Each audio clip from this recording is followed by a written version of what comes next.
So, ang sa itong pag-ampo karon, ilho na to, nga kini sila panalangin sa Ginoo.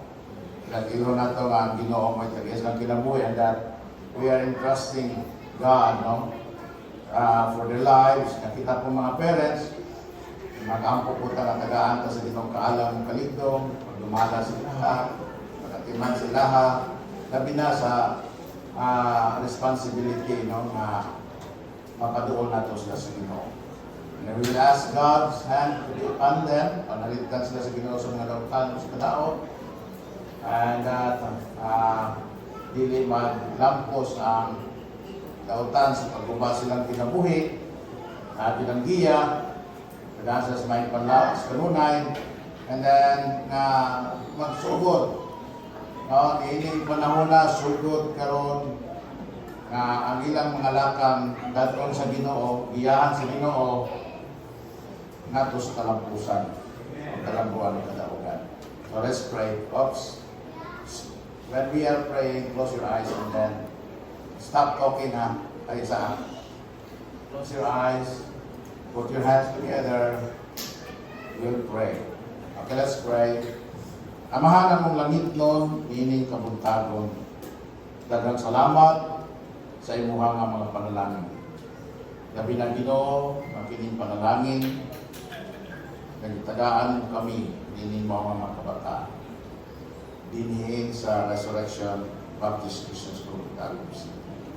Help us, O God, Lord, to be a blessing to them.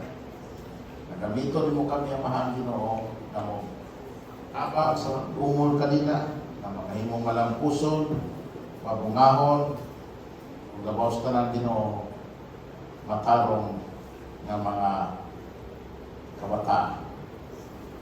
Nagampo kumahan na Lord, makita nila kanamo ang ehemplo sa pagka-Diyos nun, ang ehemplo sa pagka-mahigugmaon, ang ehemplo sa pagka-malumo, ang ehemplo sa pagka-maayo. Help us, O God, Lord, to live our lives, O God, Lord, with fear and trembling. Na ang pagmatngon, na ang kahimangod, na magkinabuhi, na mo'y makita nila, na panag-ingnan nato sa pagka-Diyos mo. I pray, O God, Lord, this morning for the parents. Lord, nakunasayo na higugmas ka sa mga kabataan, and they only decide what's best for their children. And I pray, O God, na Lord, tabangan mo sa mga kamot, sa ilang mga panimuhan, sa ilang mga trabaho, sa ilaha o Ginoo, Lord, ng mga panginabuhian. Mas Lord, nasayod kami Ginoo, Lord, na amo i-acknowledge na we will need your blessing so that we will be able to sustain sa among mga ang pag-provide kanila sa among mga responsibilidad, pagpa-ispita, pagpakaon, pagpasidina, ingon mo sa Ginoo, Lord God, ang ban pang mga panginahandan, o ang pag-provide kanila sa mga spiritual standards, sa pagkamaayo, pagka-Diyos nun, pagkasimbahon, pagkamahigugmaon, pagkamalumo, pagkamaluluyon, ingon sa Ginoo na pagkamahigugmaon sa mga pulong. I pray, O God, for each parents here, noong naa sila'y kahimanod, nga kahibalo, o pagunahuna o Ginoo, nga labaw sa tanan, ilang ikinahanglan ang kasiguruhan sa kaluwasan sa tanan. So that we live, and whether we live, therefore, or die, na kami assurance na imo kami. Na kung sabay may tabo, if worse comes to worse, it may be worse sa kalimutan, but it's always glory for us. Because we are saved, we are your children, we have you in our heart. Kung sa Lord, nag-ampo kumahan Ginoo, na sa mga ginikanan punta ma-realize nila na ang kaluwasan na alam ng Yesu Cristo, and that they will receive Him as their Lord and Savior. Nagampo sa pagkumahan sa mga kabataan ng Ginoo. Help them, God, to grow healthy. Ipalayos ka sa mga sakit, ipalayos ka sa mga talagman, ipalayos ka sa mga kautan ng Ginoo. The devil will prey on them because the devil wants to destroy their lives.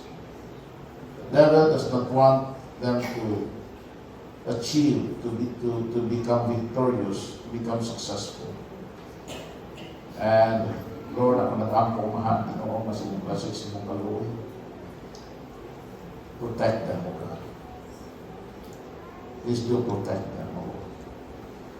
Nag-ampo ko mahal, Ginoo, nga hindi sila makakaplag ng mga higala o mga tao na magdala kanila sa lautan. Lead them always, O God, Lord, to those people who can help them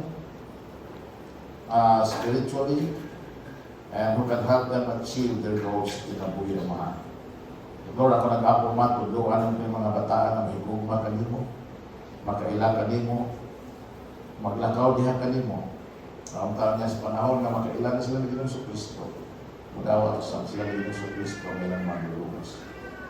Dear God, I pray that they will grow with respect sa ilahan kasing-kasing sila maginikanan.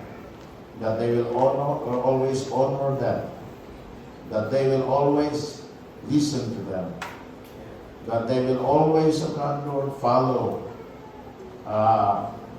them instead of other people. Make them understand na gawas kanimo ang ilang manginikanan. Walang nahigugma labaw pa kanila.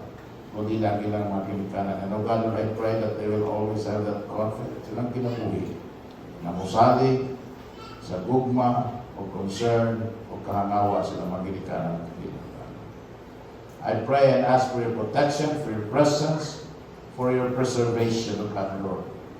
For your providential, Ginoo, Lord, ng mga pamaagi silang kinabuhi. Always lead them, O God, Lord. Always guide them, O God. And I pray, O God, Lord, sa imong favor kanila, O Ginoo. Sa mga parents, kanila, sa mga teachers, Ginoo. Lord, among ilang kanimo mahal na wala kami mahimo kung wala ikaw. So sa Lord, hindi ka buntagon, among ginatugyan kanimo, kagalingon. Ang tanan mong kahimuan, Ginoo, ginasalig na mo kanimo. Tungkol kay among masabtan, walay laing labaw pa nga nahigugma ka na mo, labaw pa nga nahanawa ka na mo, labaw pa nga may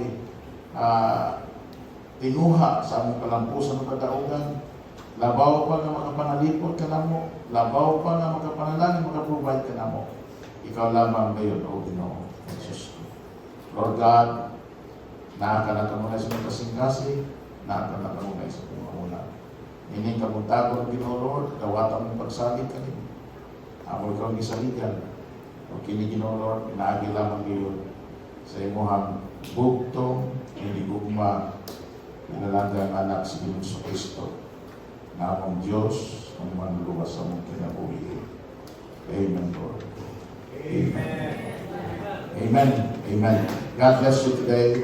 God bless you today. Pwede naman mabalik sa inyong Koranan. Pwede na po mong balik sa inyong, ay na mabalik sa klasong.